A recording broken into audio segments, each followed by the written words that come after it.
Bossing, ano yung mga tinda nyo rito, boss? French toast, ham and cheese, tsaka toasted siopaw. Ano yung pinakamura nyo rito, boss? Toasted siopaw. Toasted siopaw, no? Magkano yun, boss?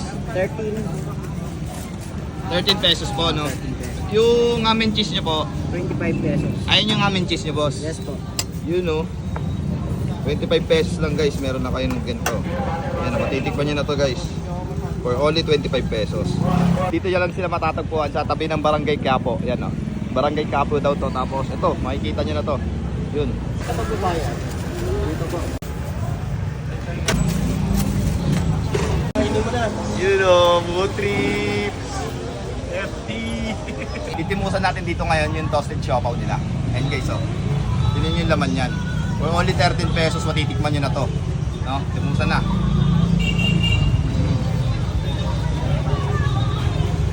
Panalo par. 13 pesos lang. Okay din. Kaya pala tinatawag rin siya, no? Ano to? Pero ito, 25 pesos, no? Titikman nyo na.